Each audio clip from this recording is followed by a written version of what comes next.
Dear Miss Love, magandang araw po sa inyo, pati na rin po sa inyong mga tagapakinig. Ako si Andoy, 29 anyos, may asawa at may mga anak, at araw-araw lumalaban sa hirap ng buhay. Karaniwang tao lang po ako. Hindi rin ako nakapagtapos ng pag-aaral dahil na rin sa hirap ng buhay. Kaya nga ang meron lang sa akin, sipag, tiyaga at pag-asa na kahit papaano ay sana'y may magandang bukas na dumating sa aking pamilya. Isang kwento po ang aking ibabahagi ngayon sa inyong lahat. Kwento na nangyari sa akin na masasabi kong hindi ko makakalimutan. Kapitbahay namin si Ma'am Beatrice. Mga ilang bahay ang layo mula sa amin. 41 years old na siya at isa ng byuda. Dati rin siyang guro. May edad na siya pero hindi mo aakalain sa itsura niya. Maayos manamit, maaliwalas ang muka, maganda at sopistikada. May mga paupahan siyang bahay at maliliit na negosyo dito sa amin. Maganda ang buhay niya. At lahat ng mga anak niya ay nasa abroad na. Pero yun nga lamang ay mag-isa lang siya sa malaking bahay niya. Ako ang kinuha niyang tagalinis. Ako ang inuutusan niya sa palengke tuwing umaga. Minsan ako ang nag-aayos ng kung ano-anong sira sa bahay niya. Hindi siya madamot magbayad. Minsan sobra pa nga. Tinanggap ko ang trabaho na yon dahil kung tutuusin ay mas malaki pa ang bigay niyang sahod sa akin kesa sa sideline ko sa construction. Idagdag pa na minsan, libre na kami ng ulam at may pag-groceries pa siya. Sa una, ganun lang talaga. Trabaho, uwi, trabaho ulit, kinabukasan. Pero habang tumatagal, napapansin ko ang kalungkutan ng byuda. Minsan kapag tapos na akong maglinis, uupo siya sa may sala at yayayain akong uminom ng kape. Tapos makikipagkwentuhan lang siya sa akin na tila ba sabik na may makausap. Paulit-ulit lang din naman ang mga kwento niya. Na miss na raw niya ang mga anak niya. Nasanay naman na daw siyang mag-isa pero may mga gabi talagang sobrang nalulungkot siya. Ako naman, hindi naman ako sanay magkwento, kaya nakikinig lang ako at tumatango paminsan-minsan. Hanggang isang araw, nagbago ang lahat. Nagkasakit noon ang anak ko. Isang gabing nilagnat siya ng todo. Nanginginig at hindi makatulog. Walang laman ang pitaka ko. Ang asawa ko umiiyak na sa kaba. Wala kaming mahinga ng tulong. Ang mga kapitbahay namin, pare-pareho lang din naming hirap sa buhay. Sa isip ko, ayokong gawin, pero wala akong choice. Pumunta ako kay Ma'am Beatrice kahit hindi na oras ng trabaho. Nanginginig ang tuhod ko at hindi ko alam kung paano ko ba sisimulan. Kumatok ako. Pagbukas niya ng pinto, nakita niya agad ang itsura ko. Pawis, puyat, at halatang may problema. Anong nangyari, Andoy? Tanong niya. Hindi ko na napigilan.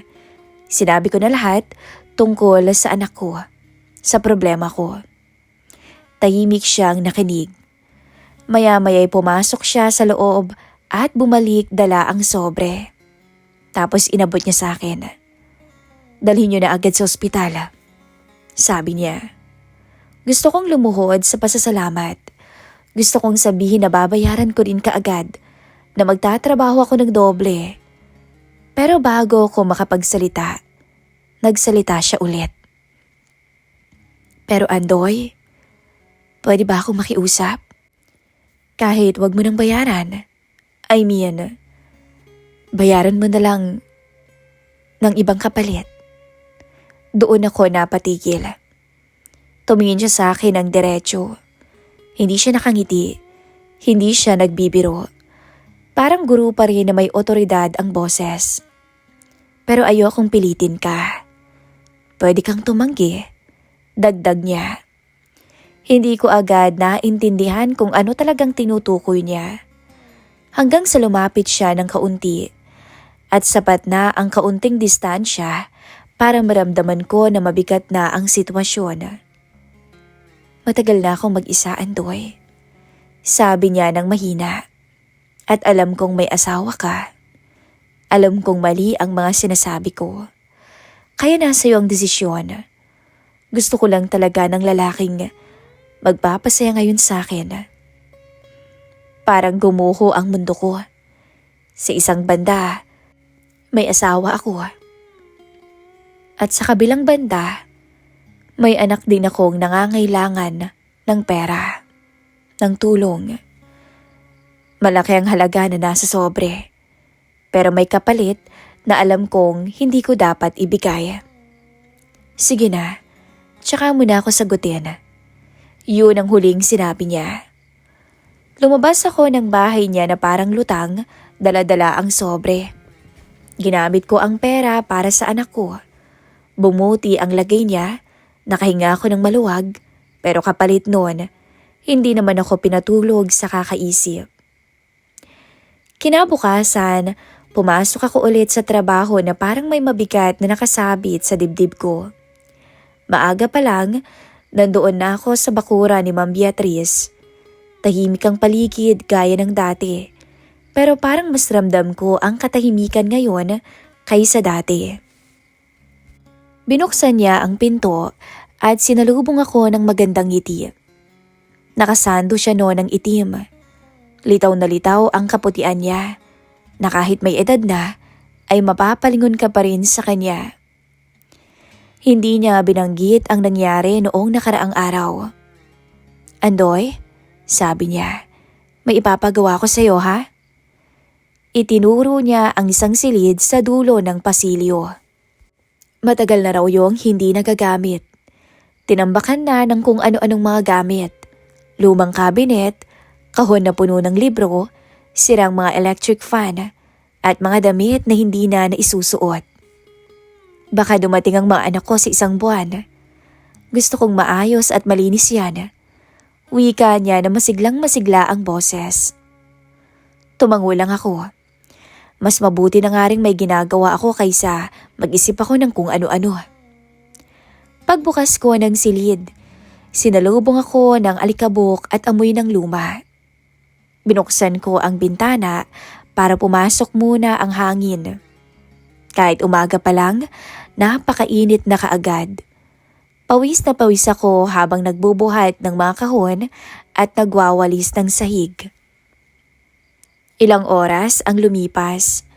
Ramdam ko ang lagkit sa likod ko, sa katawan ko, na para bang kumakapit ang init sa balat ko. Wala naman akong kasama sa loob ng silid, kaya nagpasya kung alisin muna ang suot kong t-shirt para ipampunas sa mukha kong pawis na. Hindi ko naman napansin na nakatayo na pala si Ma'am Beatrice sa may pintuan. Nang maramdaman ko ang presensya niya, napalingon ako.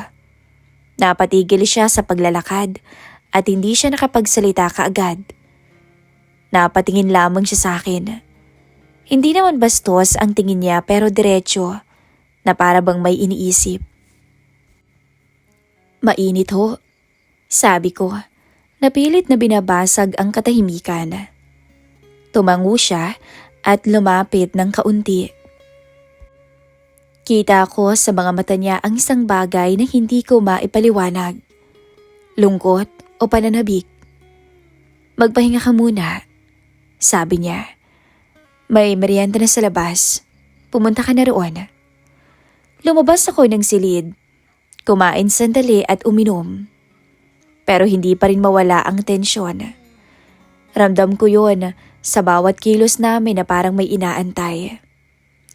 Pagbalik ko sa loob, naroon pa rin siya. Nakaupo siya sa isang lumang silya. Hawak ang isang kahon ng mga litrato. Lumang-luma na ang mga kuha, mga bata at isang pamilya.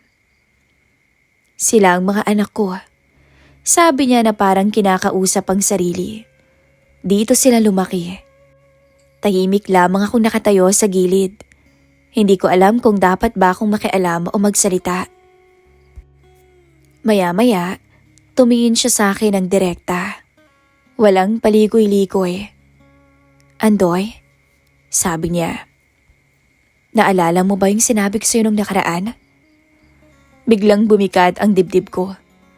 Tumango ako kahit hindi ko gustong marinig ulit yon. "Hindi naman kita minamadali, Andoy," dagdag niya. "Pero ayokong may mga bagay na nakabitin." Tumayo siya at lumapit. Mas malapit na ngayon kaysa dati. Ramdam ko ang init, hindi lang dahil sa panahon, kundi dahil sa nangyayari. Halo-halo ang takot at pagkalito na nararamdaman ko.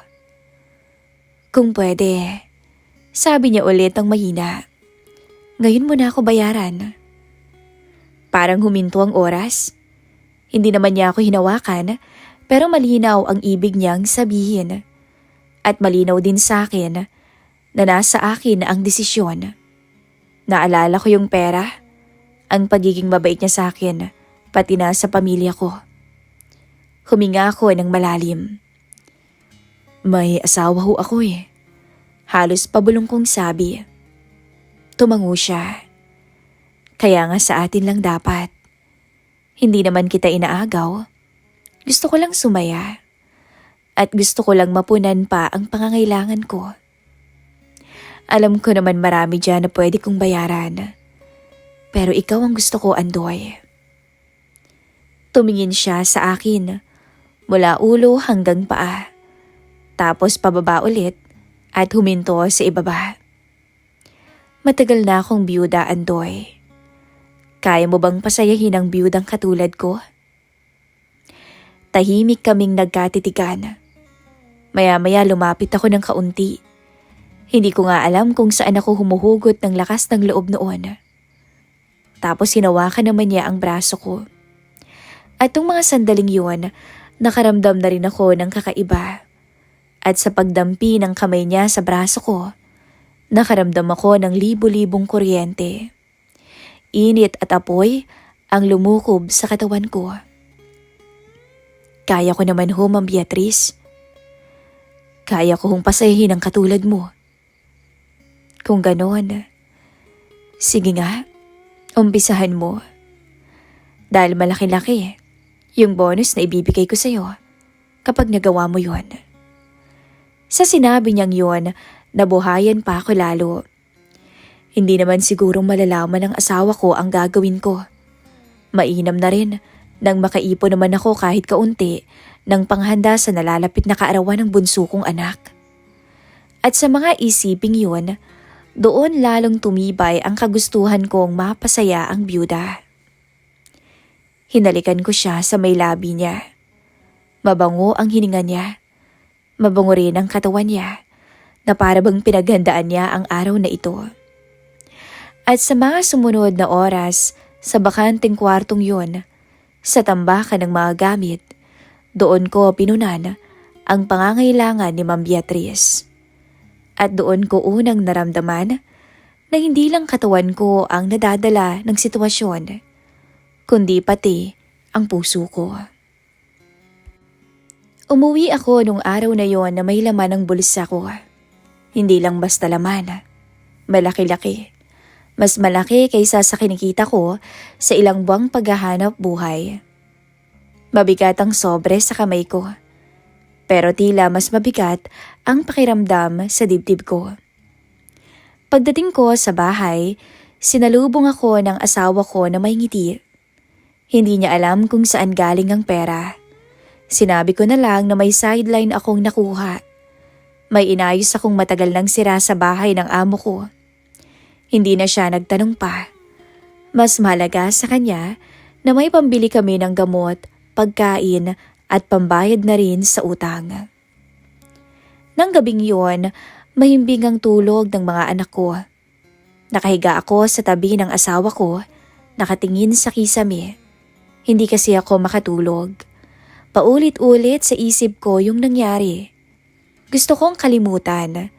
Gusto kong isipin na tapos na isang beses lang para sa anak ko, para sa pamilya ko. Sa mga sumunod na araw, bumalik sa dati ang lahat. Pumasok ako sa bahay ni Beatrice o pumapasok ako sa bahay ni Ma'am Beatrice tuwing umaga. Naglilinis at namamalengke. Ganun pa rin, nag-aayos ng kung ano-anong kailangang ayusin. Para bang walang nangyari. Hindi na niya binabanggit yun. Walang mali siya sa mga kilos niya, wala ring kakaiba sa pananalita niya. Kung mag-uusap man kami, tungkol lang yon sa mga paupahan niya, sa ipapagawa niya o sa mga anak niyang nasa abroad. Para kaming amo at tauhan lang ulit. At sa totoo lang, nakahinga ako ng maluwag. Lumipas ang mga linggo, unti-unting gumaan ang pakiramdam ko. Nasanay ulit ako sa normal na takbo ng buhay. Hanggang sa dumating ang birthday ng bunso ko. Maaga pa lang noon abala na ang misis ko. Simpleng handaan lang naman ang plano namin. Pansit, lumpiang Shanghai, konting ulam. Hindi naman kami sanay sa bongga. Ang malaga magkakasama kami. Habang naghihiwa siya ng gulay, biglang nagsalita si misis. Alam mo, sabi niya, imbitahan kaya natin si Ma'am Beatrice. Napatigil ako noon. Bakit naman? Tanong ko, napilit kinakalma ang sarili. Syempre, nakakahiya naman. Tsaka ang bait kaya niya. Sagot ng asawa ko. Malaki rin yung naitulong niya sa atin. Tsaka, ayan lang siya ang lapit-lapit lang ng bahay niya. Para makabawi man lang tayo sa kanya. Gusto kong tumanggi. Gusto kong sabihin na huwag na. Pero paano? Ano namang dadahilan ko? Wala naman akong maisip na katanggap-tanggap. Di sige. Sabi ko na lamang sa huli. Kahit parang may bumara sa lalamunan ko. Pagkatapos magluto, nag-set up na si Mrs. Masayang-masaya ang loob ng bahay namin. May ilang kapitbahay, may tawanan ng mga bata. Kahit simple, ramdam na ramdam ko ang saya. Bandang mga hapon pa nang dumating si Ma'am Beatrice. Halos mapatingin sa kanya ang lahat. Napakaganda ng bihis niya. Simple lang pero napaka-eleganting tingnan. May dala siyang mga supot. May prutas, may cake, may mga tsokolate pa nga at kung ano-ano pa. May hiwalay pang mga regalo para sa 3 naming anak. Ma'am Beatrice, sigaw ng bunso ko na tuwang-tuwa. Kumiti siya at inabot ang regalo. Kitang-kita ko ang saya sa mukha ng mga anak ko. Kita ko rin ang pasasalamat sa mga mata ng asawa ko. Maraming salamat po Ma'am Beatrice. Buti po nakapunta kayo. Sabi ng misis ko. Hindi po namin inaasahan yun. Walang anuman. Sagot ni Beatrice. Masaya akong nandito. At salamat dahil inimbitan niyo ako. Habang kumakain kami, parang wala lang. Nakikipagkwentuhan siya sa mga bisita, nakikinig sa mga kwento ng misis ko, tumatawa sa mga biro ng mga kapitbahay. Kung may nakatingin man sa amin, wala silang mapapansin. Pero ako, parang sasabog na sa kaba ang dibdib ko.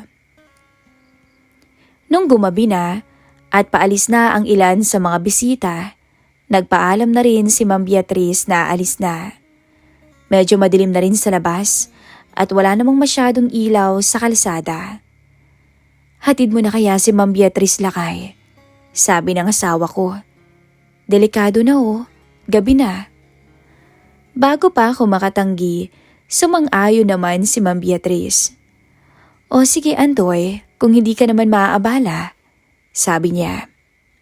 Nagpaalam ang asawa ko sa amin. Nakangiti pa siya. Walang kaalam-alam sa nararamdaman ko. Pagdating namin sa tapat ng bahay niya, napahinto ako. Salamat sa paghatid, sabi niya. Walang anuman po Ma'am Beatrice. Sagot ko. Akala ko tapos na. Akala ko uuwi na ako. Pero bago pa ako tuluyang makaalis, nagsalita siya ulit. Andoy? Tawag niya. Napalingon ako. Pwede pa ba? Na humirit. Kahit isang beses lang. Sabi niya. Mahina pero malinaw. Bago ka umuwi pagbigyan mo naman na ako. Bigla na naman akong kinabahan. Tumingin ako sa bahay namin. Naalala ko ang asawa ko, ang mga anak ko, ang ngiting nakita ko kanina.